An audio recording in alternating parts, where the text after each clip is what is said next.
এমনকি ভাগবত বলছে ভগবান কৃষ্ণকে জরা ব্যাধির তীরে 125 বছর বয়সে দেহত্যাগ করতে হয়েছিল, কিন্তু একজনকে দেহত্যাগ করতে হয়নি, তিনি হলেন ত্রিলোকের বড় বৈষ্ণব, আমার পরম বৈষ্ণব বাবা ভোলানাথ।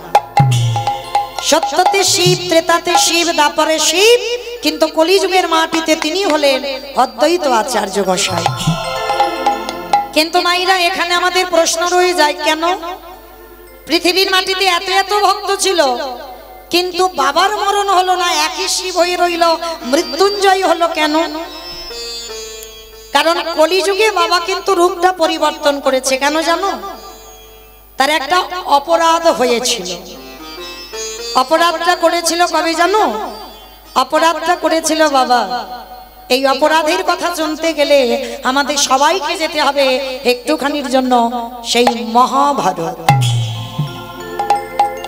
এই মহাভারতের মাটিতে গেলে আমরা উত্তরটা পাবো কিসের জন্য পরম বৈষ্ণব বাবা ভোলানাথ কি অপরাধটা করেছিল, কি অন্যায়টা করেছিল। এই মহাভারতে বাবা যুধিষ্ঠির মহারাজ করেছিল রাজস্বী যজ্ঞ। এই রাজস্বী যজ্ঞে ভগবান কৃষ্ণ সবাইকে দায়িত্ব বুঝিয়েছিল, আর ভগবান কৃষ্ণকে বলেছিল, যুধিষ্ঠির দাদা কৃষ্ণ তুমি তো সবাইকে দায়িত্ব দিচ্ছ, ও কৃষ্ণ তুমি নিজে কোনো দায়িত্ব পালন করবে না? ভগবান আমার মুচকি হেসে বলেছিল, জানো দাদা আমি তো এই যজ্ঞে সবাইকে দায়িত্ব দিয়েছি একটা করে, কিন্তু আমি আমার বেলা আলাদা করে দুটো দায়িত্ব ফেলে রেখেছি। যেই না বলেছি দুটো দায়িত্ব ফেলে রেখেছি, সঙ্গে সঙ্গে যুধিষ্ঠির মহারাজ চমকে উঠেছে।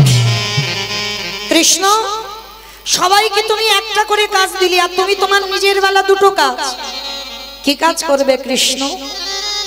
বলে জানো দাদা আমার প্রথমবারের কাজটা হবে যত যত ভক্ত আসবে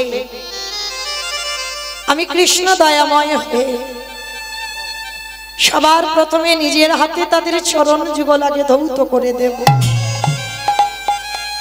চমকে উঠেছে যুধিষ্ঠির দাদা, অসম্ভব কৃষ্ণ, এই পৃথিবীতে কেউ জানুক না জানুক আমি জানি তুই কি আর আমি কে, আর কে কোন জাতের মানুষ আসবে, কে নিচু জাত কে উঁচু জাত, তুই সবার পায়ে ধরে পা দুটো ধোয়াবি।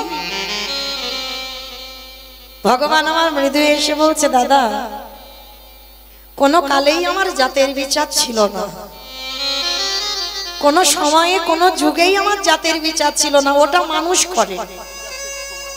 কে নিচু জাত কে উঁচু জাত, কে ব্রাহ্মণ কে বৈষ্ণব কে শূদ্র কে বৈশ্য, এটা মানুষের বিধান, এটা ভগবানের বিধান নয়। ভগবানের যদি বিধান হতো মা, তাহলে যে মায়াপুরে আপনারা আমরা এখন যাই ওটা তো মায়াপুর নয়, ওটা ছিল বাবা মিয়াপুর। আমরা হিন্দু সমাজ ওটাকে মায়াপুর করেছি, কিন্তু আদৌ ওটা মায়াপুর নয়, ওটা মিয়াপুর। মিয়াপুর কেন বলা হতো? মিয়া সাহেবের সম্পত্তি ছিল। এই মিয়া সাহেব কাকে বলে? মলয় চাঁদ কাজী। এই মলয় চাঁদ কাজীকে মিয়া সাহেব বলা হতো, আর গোটা সম্পত্তিটা ছিল মা মিয়া সাহেবের, ওই জন্য ওই জায়গাটার নাম ছিল মিয়াপুর। কিন্তু এই চাঁদ কাজী একজন বিধর্মী মুসলমান হয়ে কি করতো জানো? যেখানে হিন্দুরা হরিনাম করত, যেখানে ভাগবত পাঠ হতো, সঙ্গে সঙ্গে কাজী সাহেব গিয়ে ওই হিন্দুদের খোল করতালগুলো ভেঙে গুড়িয়ে দিত, করতালগুলো সুরধ্বনি গঙ্গায় ফেলে দিত, আর লাঠি দিয়ে বড় বড় অস্ত্র দিয়ে ওই মাটির খোলগুলো ভেঙে চৌচির করে দিত। মানে হরিনাম করতে দিত না কাজী, এত ক্ষেপে উঠেছিল নবদ্বীপবাসীরা। এই কাজীর অত্যাচারী বাবা কেউ আর হরিনাম করতো না, ভয় পেত, সবাই ভয়ে ভয়ে থাকতো। একদিন সমস্ত ভক্তরা নিমাইয়ের কাছে গিয়ে নালিশ জানালো, নিমাই নিমাই তুমি দেখতে পাচ্ছ না, তুমি কি শুনতে পাচ্ছ না, আমরা হরি নাম করি, আমরা কৃষ্ণ নাম করি, আমরা তো কারোর ক্ষতি করি না, তাহলে এটা কি আমাদের অন্যায়? কিন্তু ওই কাজী সাহেব আমাদের খোল করতাল ভেঙে দেয়, আমাদের হরি নামে বাধা দেয়। বলো না নিমাই, তুমি কি এর একটা বিহিত করবে না? নিমাই বলেছিল, বেশ তোমরা চলে যাও, আমি দেখছি কি করা যায়। যে যার ঘরে চলে গেল। কাজী সাহেব রাত্রিবেলা বাড়িতে ঘুমিয়েছে পালঙ্কে, ভগবান ভোরের বেলা দেহটা মানুষ আর মুখটা পশুর মতো। আমার কোন ঠাকুর গো? গণেশ ঠাকুর। গণেশ ঠাকুর, নৃসিংহদেব। দেহটা মানুষ আর মুখটা পশুর মতো, ওই রূপটা ধরে কাজী সাহেবের বুকের উপরে চড়ে বসেছে। আর কাজী সাহেবের বুকের উপরে চড়ে বসে বলে বলেন, অপদার্থ, তোর এত বড় স্পর্ধা, তোর এত বড় সাহস, তুই ওই আমার ভক্তদের হরি নামে বাধা দিস। আর এই পৃথিবীতে যারা যারা হরি নামে বাধা দেয়, যারা কৃষ্ণ নামে বাধা দেয়, আমি তাদের ছেড়ে দিই না। শোনো কাজী, আজকের আমি তোমাকে আদেশ দিয়ে গেলাম, আজকের থেকে ঠিক এই রকম দিনে 1 মাস পর আমি নিজের হাতে তোমার প্রাণ নিতে আসব। স্বপ্নটা যেই না কাজী দেখেছে, দেখার মাত্র বাবা ভোরের বেলা ছুটতে ছুটতে একেবারে কাজী নিমাইয়ের চরণে গিয়ে আছাড় খেয়ে পড়ল। যেই না নিমাইয়ের চরণে পড়েছে, নিমাই বলছে, কি কি এমন করে আমায় পায়ে পড়ছো কেন?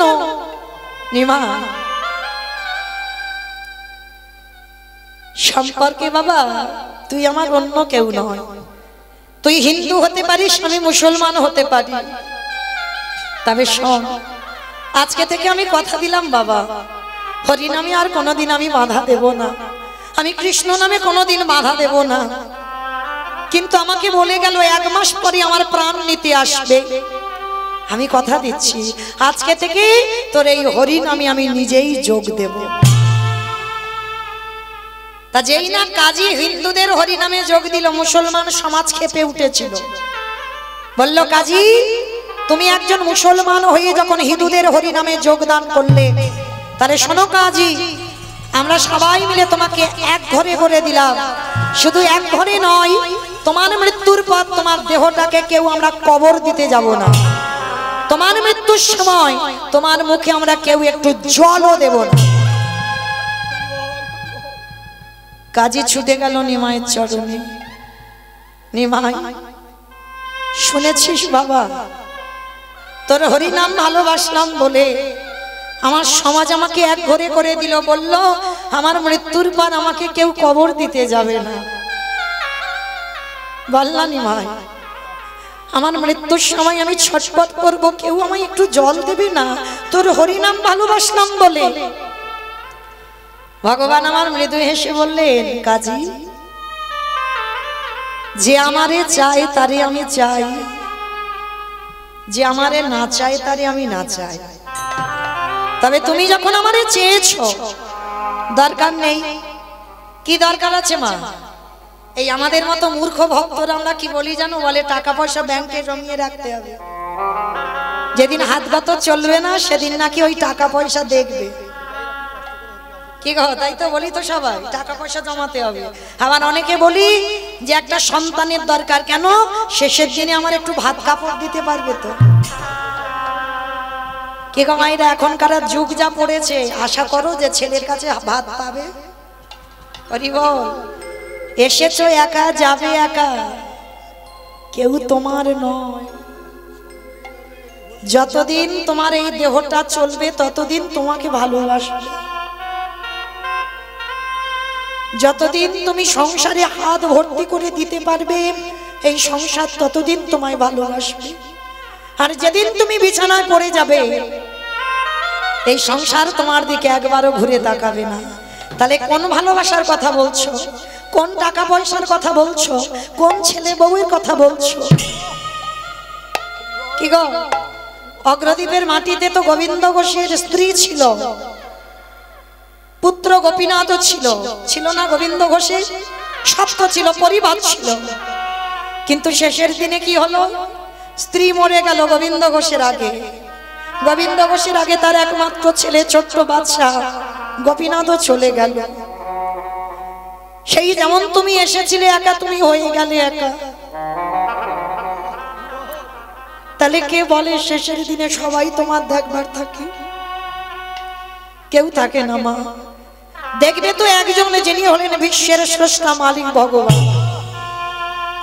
যদি তাকে তুমি ডাকার মতো ডাকতে পারো, শেষের দিনে ওই অর্জুনের সারথিতে ভগবান যেমন ঢাল হয়ে দাঁড়িয়ে আছে,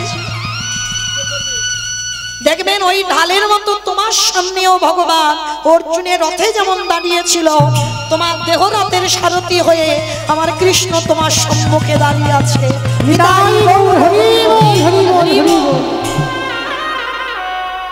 তাই তো আজকের মহাপ্রভু বলেছিল, কাজী দরকার নেই কারো, তুমি যখন আমার চরণে আত্মসমর্পণ করেছো, শেষের দিনে আমি তোমার সাথে থাকবো।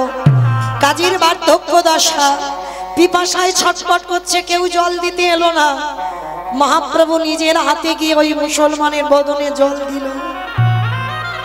মহাপ্রভু ভগবান হয়ে কাজীর দরবারে গিয়ে, বাবা কাজী যে গ্লাসে জল খেত সেই গ্লাসে আমার মহাপ্রভু জল খেয়েছে।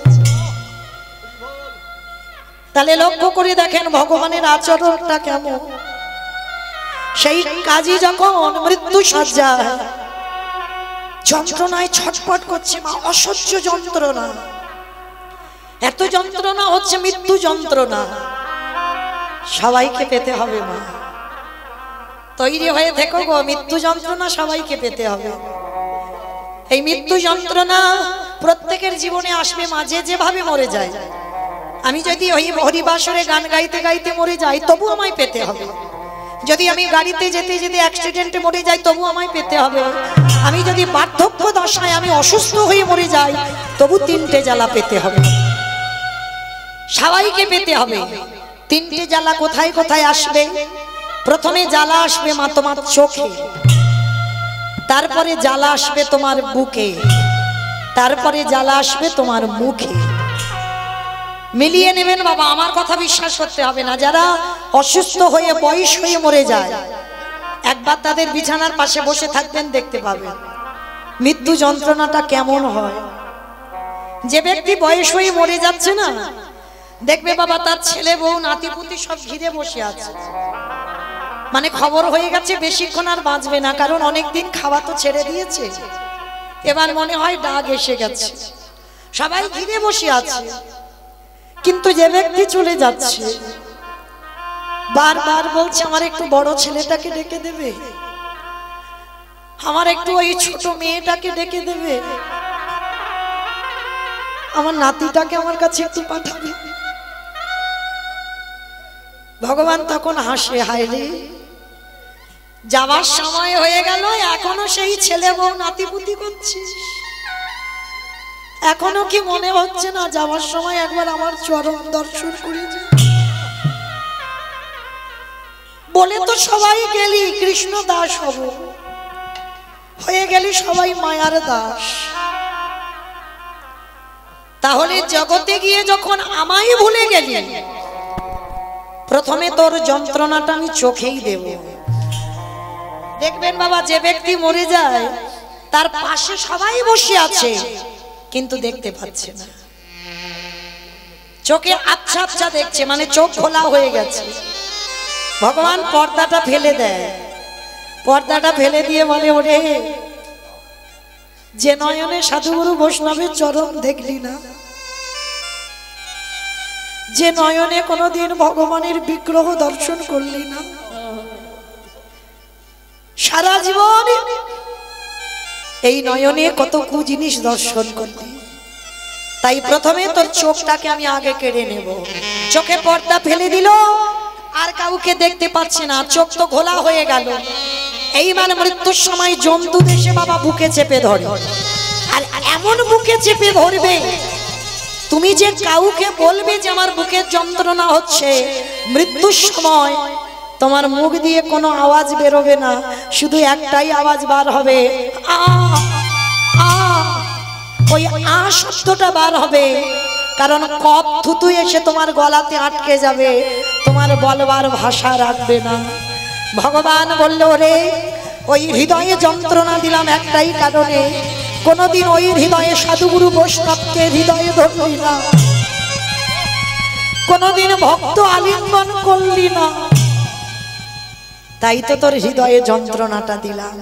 আর জিও ভাই, সারা জীবনে কুখাদ্য খেয়ে গেলি, সারা জীবন কু কথা বলে গেলি, কুসঙ্গ করে গেলি, সারা দিনের মধ্যে তুই এই জিহ্বাতে হরি নাম বললি না, তাই তোর এই জিহ্বা থেকে এই বদক থেকে ভাষাটা কেড়ে নিলাম।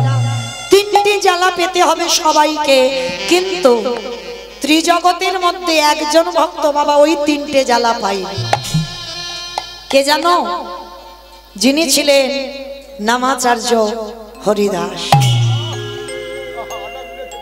যাবেন যারা জগন্নাথ ধাম, পুরী ধাম, সমুদ্র থেকে বেশি দূরে নয়, স্বর্গদুয়ার থেকে বেশি দূরে নয়, কাছাকাছি আছে বাবা হরিদাস ঠাকুরের সমাধিস্থল। আর হরিদাস ঠাকুর থাকতো কোথায়? যেখানে মা যাবেন সিদ্ধ বকুল। মনে রেখো মা, শুধু ওই জগন্নাথ মন্দিরে গেলে সমুদ্রে হাবুডুবু খাওয়া নয়, জগন্নাথ মন্দিরে অনেক কিছু দেখার জিনিস আছে, আজও তার প্রমাণ আমার মহাপ্রভু রেখে গেছে।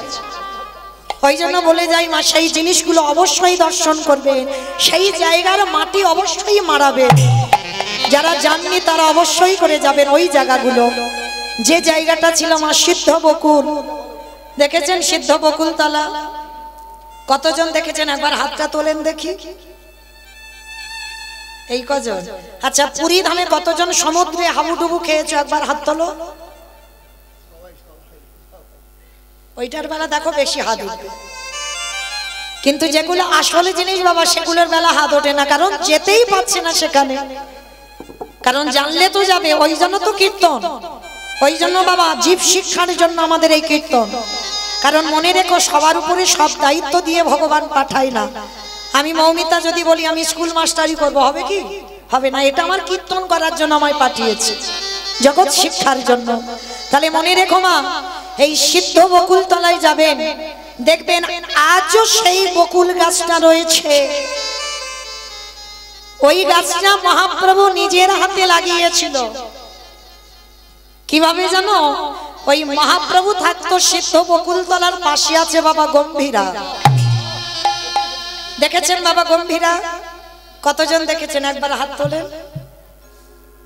বাহ, যারা দেখেছেন তারা জানবেন এই রাধাকান্ত মঠ, এই রাধাকান্ত মঠ, এই গম্ভীরায় বাবা মহাপ্রভু থাকতো। 3.5 জন ভক্ত, স্বরূপ দামোদর, রায় রামানন্দ আর শিখি মাইতি।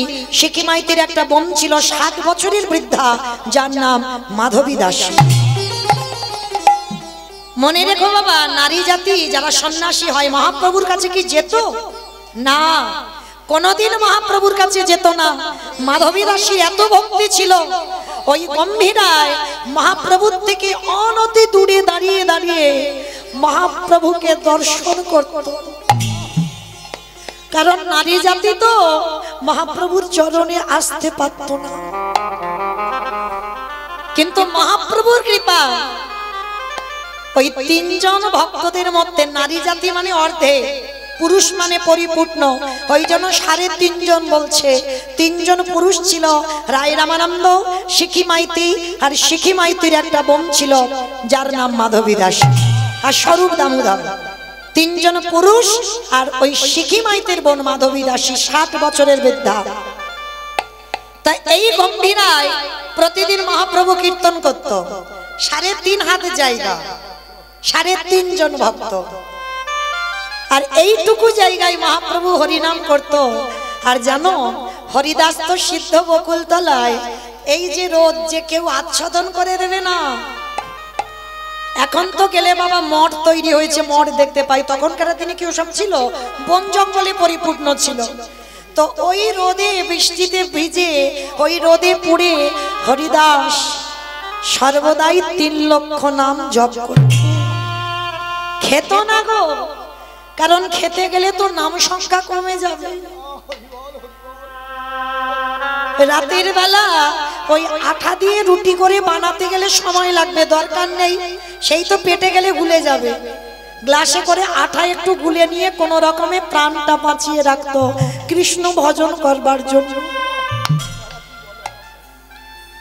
তা এই মহাপ্রভু যখন দেখলো হরিদাসীর এমন ভাব, তো মহাপ্রভু প্রতিদিন ওই গম্ভীরা থেকে জগন্নাথ মন্দিরে যেত, আর জগন্নাথ মন্দির থেকে জগন্নাথের ওই মহাপ্রসাদ, দেখেছেন তো আনন্দবাজার, যেখানে জগন্নাথের প্রসাদ বিক্রি হয়, জগন্নাথের ওই মহাপ্রসাদ আমার মহাপ্রভু নিজের হাতে নিয়ে হরিদাস বসে বসে নাম করে। জগন্নাথের মহাপ্রসাদটা এনে মহাপ্রভু ভক্তকে নিজের হাতে খাইয়ে দেন।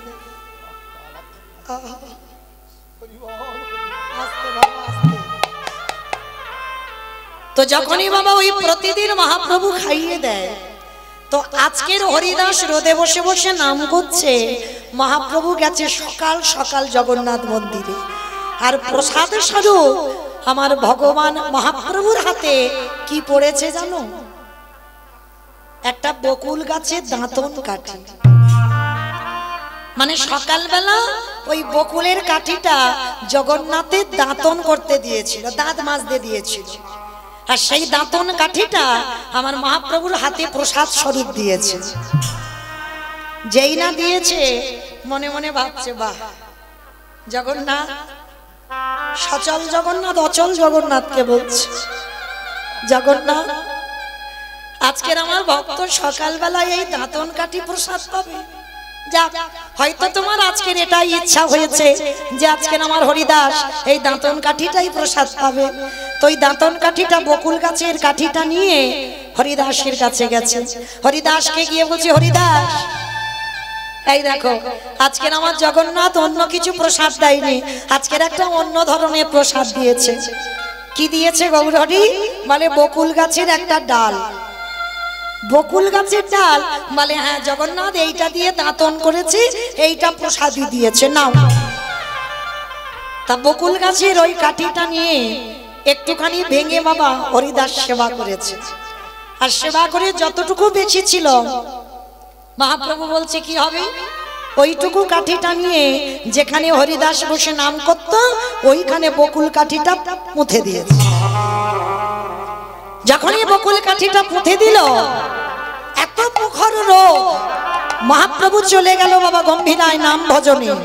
আরে এত প্রখর রোগ, হরিদাস বসে বসে হরিনাম করতে পারছে না, এত কষ্ট হচ্ছে, সর্বশরীর থেকে ঘাম ঝরে ঝরে পড়ছে, কিন্তু নাম সংখ্যা বন্ধ দেয়নি। যখন ভক্তির এত কষ্ট হচ্ছে দেখে আমার ওই সচল জগন্নাথ থাকতে পারলো না। সচল জগন্নাথ কি করেছে জানো?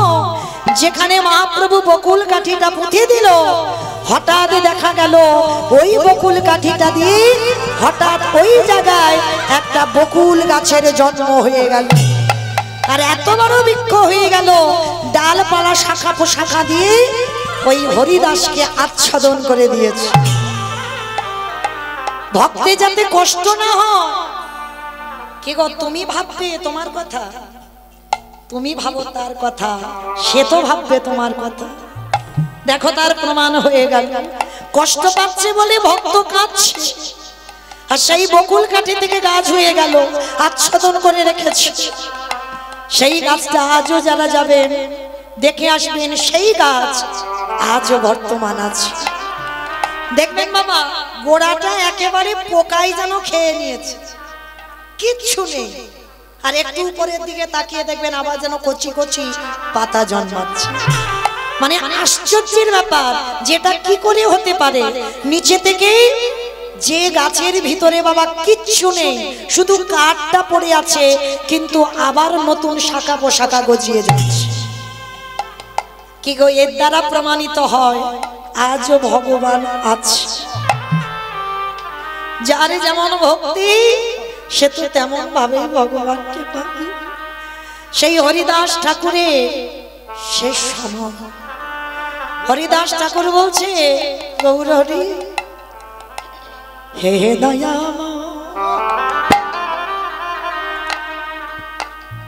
একেবারে কৃপা করে করুণা করে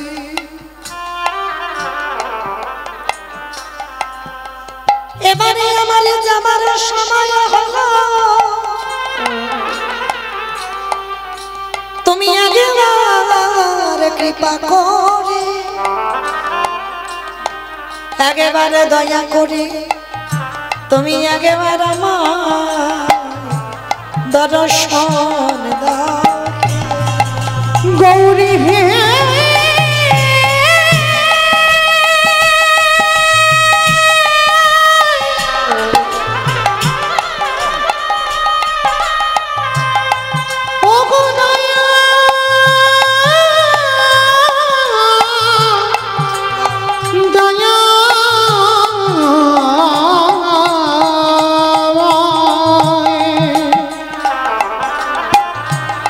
একেবারে কৃপা করি দেখা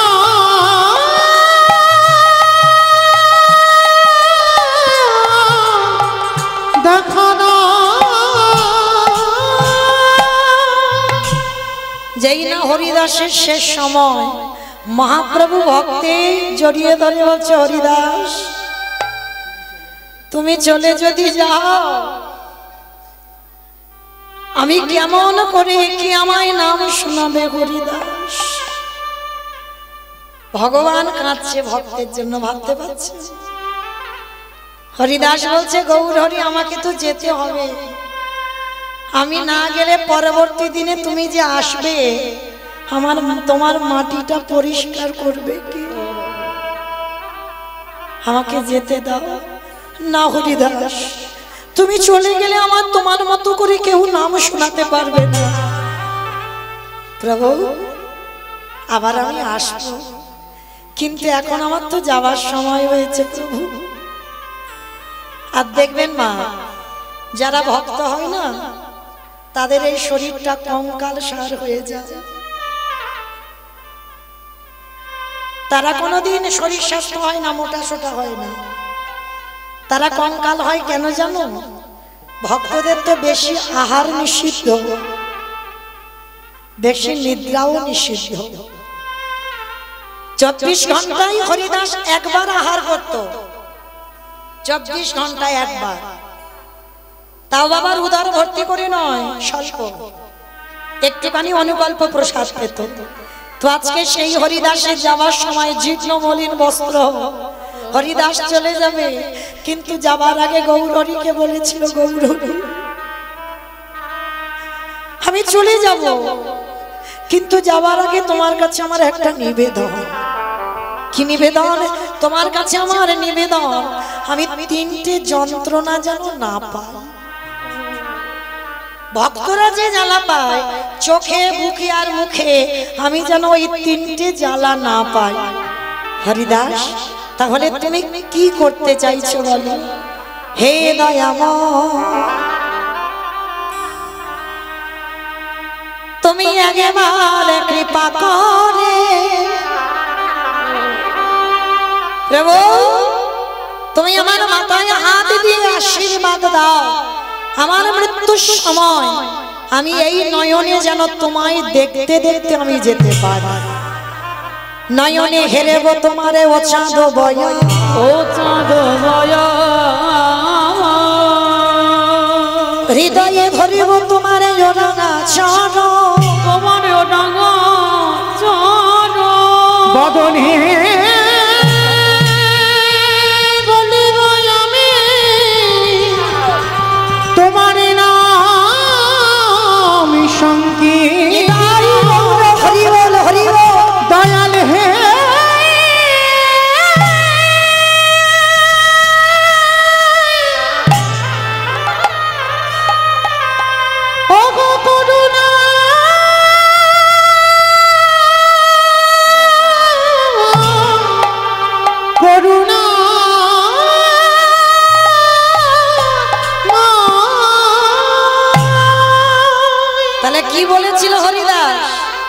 যাবার সময় তোমার এই চোখে যেন রূপটা দেখতে পাই, যাবার সময় তোমার চরণ দুটো যেন আমার বুকে থাকে, আর যাবার সময় আমার এই জিহ্বা থেকে যেন কৃষ্ণ নাম চলে না যায়।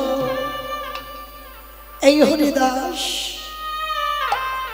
যখন দেহ রাখলো, মহাপ্রভু মনে মনে ভাবলো ওকে যে মাটির তলায় দেব, যদি ঠান্ডা লাগে।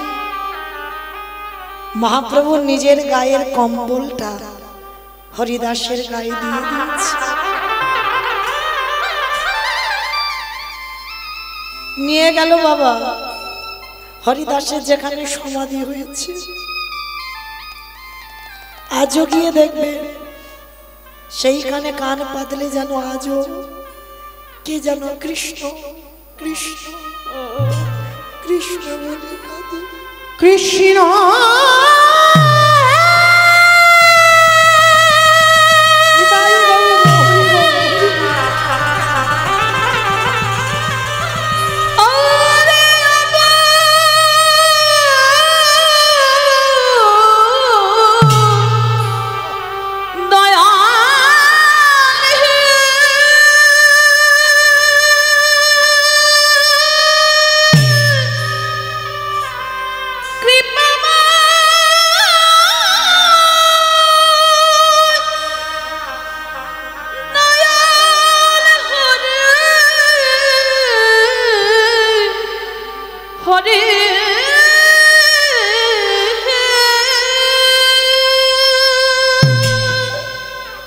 যাবেন যারা গিয়ে একবার দর্শন করে আসবে সেই হরিদাস ঠাকুরের সমাধির জায়গা। সেই হরিদাস তিনি পাইনি বাবা তিনটে জ্বালা যন্ত্রণা, তারপরে জগতে যারা যারা ভক্ত আছে সবাইকে পেতে হলো জ্বালা। তো আজকে সেই কাজী সাহেবকেও বলেছিল তুমিও জ্বালা পাবে না, ভগবান পরশ করলো।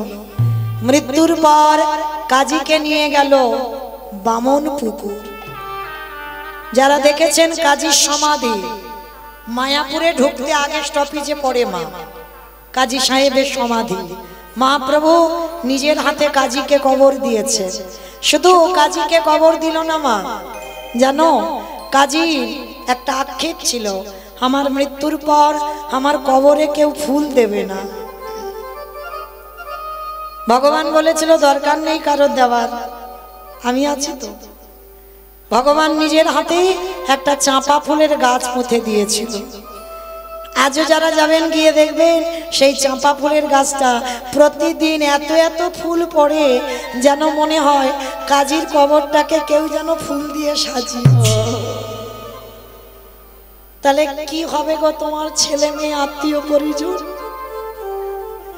যদি আমার ভগবানকে ডাকার মতো ডাকো, শেষের দিনে সেই তোমার পাশে দাঁড়াবে।